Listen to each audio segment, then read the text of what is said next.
Фурасы өртеніп, елден көмек сұраған жүргізушінің мына видеосын көрген шығарсыздар. Машинамды тырса өртеніп кетті, ішінде жүгімен.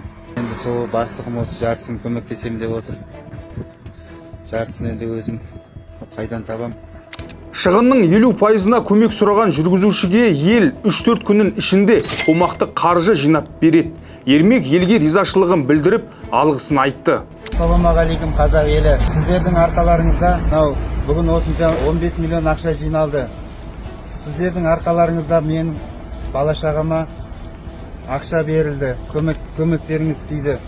Сбордың отчетін жасаған жүргізуші 2-3 күннен соң әлеу желіге күтпеген видео жариялады. Қазір прокуратурадан шықтым, заявление жазып. Айнұр мен Ержанға шаршап кеттім, жұмына қысым көрсетуден, қорқытудан, бәрінен ше. Жүк көлігінің иесі жүргізушіге қысым көрсеткені рас па? Ермектің құқығын қорғап жүрген белсендінің не айтары бар? Елден жиналған қаражат қайда кетті? Таяуда анықтаймыз.